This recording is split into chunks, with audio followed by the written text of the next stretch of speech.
I'm Danielle Ivory, a real estate agent servicing the DFW Metroplex and surrounding areas. I am calling all of the people whose next goal is home ownership. This video is for you.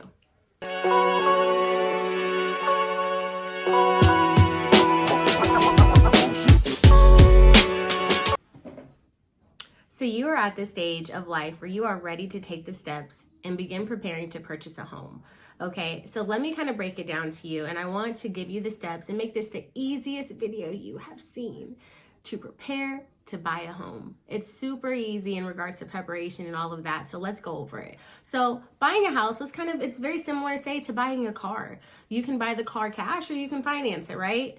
Same thing for a house. So if you're going to buy a house, you can either do it cash. If you're going to do it cash, you're going to need to provide your proof of funds, or you can go the route that majority people take, especially as first-time home buyers, and go through a lender. So you're going to need to go through a lender and get a pre-approval letter from a lender to purchase a home. Whenever you submit their application, they're going to look at your financial profile, and there are 4 main things that they're going to check to ensure that you qualify. I'm going to go over these 4. We're going to break it down for you and give you some actionable steps and goals to make sure that you are ready. Okay, step number 1 is credit score. You cannot get into the home buying club unless you have the right credit score, okay? Can't even get through the door. And what credit score do I need? Let's talk about it. So realistically, you can buy a home with a 580. I even know some lenders that can get you approved for even less, okay? But we're going to talk about buying a house and putting yourself in the best situation. Ideally, we want to shoot for a 620. 620 is the magic number because my goal is to get you approved and get you approved with options, okay? Let's talk about, okay, Danielle, what's the difference between a 580 and a 620? 580 is FHA minimum, right? So that's the minimum that you have to purchase a home. Now, why we say 620 is because options. We're going to say that all the time. I love for my buyers to go in and have options so they can kind of pick the best route for them when they're purchasing their home. 620 is going to get you approved for most of the first-time homebuyer programs, for down payment assistance, for grants, for different free money options. Not necessarily saying that you have to use them, but at the 620 score, you're going to have different options to choose from. Now, buying a house under that 620 mark is, yeah, you may get approved for it, but you're going to have a higher interest rate.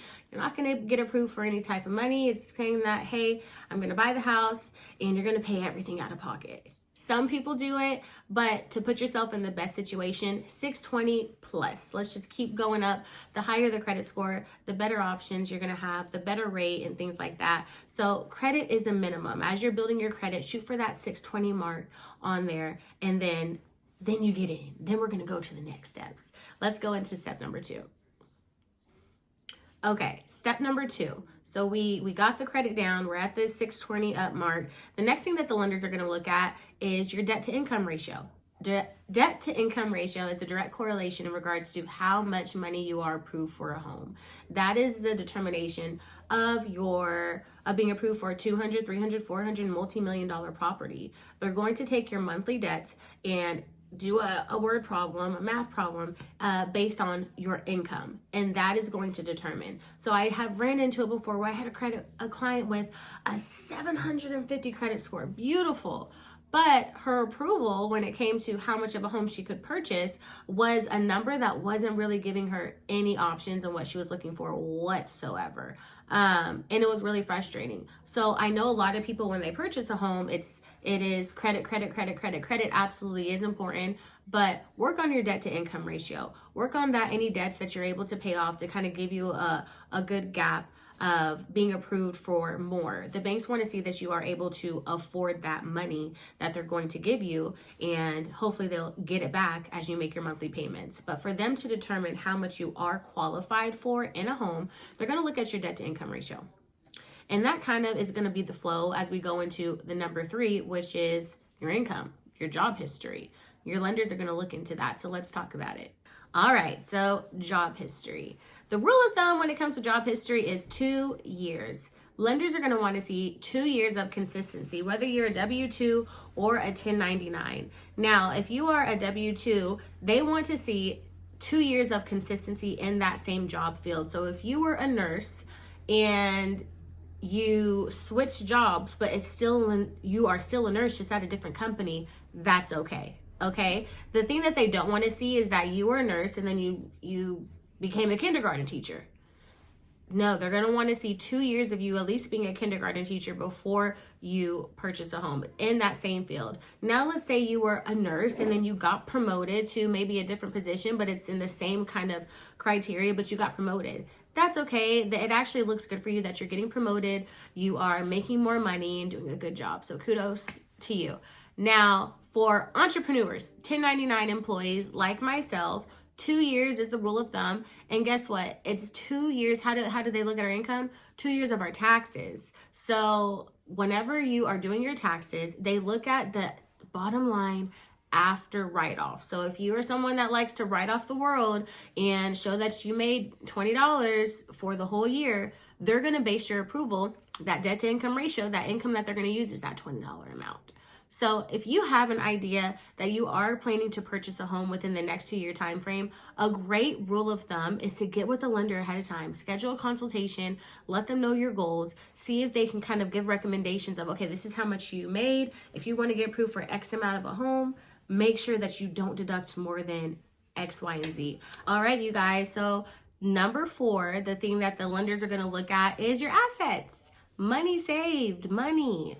Even if you get first-time home buyer programs or down payment assistance, there still will be a cash to close or money that you're going to have to bring to the closing table. And even if you get a check back, as soon as you go under contract, you're going to have to drop off some type of earnest money, security deposit, option period money, things like that. So they do want to see that you have those funds and they are readily available. Money that you can also use a 401k. You can also use a gift that a family member, somebody will send to you for purchasing a home, different things like that. I will absolutely say any questions that you may have, definitely reach out to a lender in regards to if you have like itty gritty situations of if you can use this, that, and the other. But assets is number 4. They want to see that that money is in the account and that you are ready to go. That pre-approval letter that we're hoping to receive, it shows that, hey, we are qualified in all of these different categories, and if we want to purchase a home, that bank will finance it and fund it right then and there for you to have. So they want to make sure that that money is readily available. So 4 things, you guys. They're looking at the credit score, they're looking at your debt to income ratio, they're going to check your job history, and they want to make sure that that income is there. I truly hope that this video has helped point you guys in the right direction, gave you a little bit more insight and clarity for you to reach this goal. If it was, please like and subscribe because I will be continuously giving information in regards to buying, selling, renting in the Dallas area, as well as great areas in the DFW Metroplex. So if you have any questions about what I said, want more information, want to schedule a consultation, or want to get connected with a lender, I believe I have some of the best lenders in Dallas that service Dallas, in my opinion. And I cannot wait to get you connected. For any other questions, you guys reach out. Other than that, you have an amazing day. I'll talk to you guys later.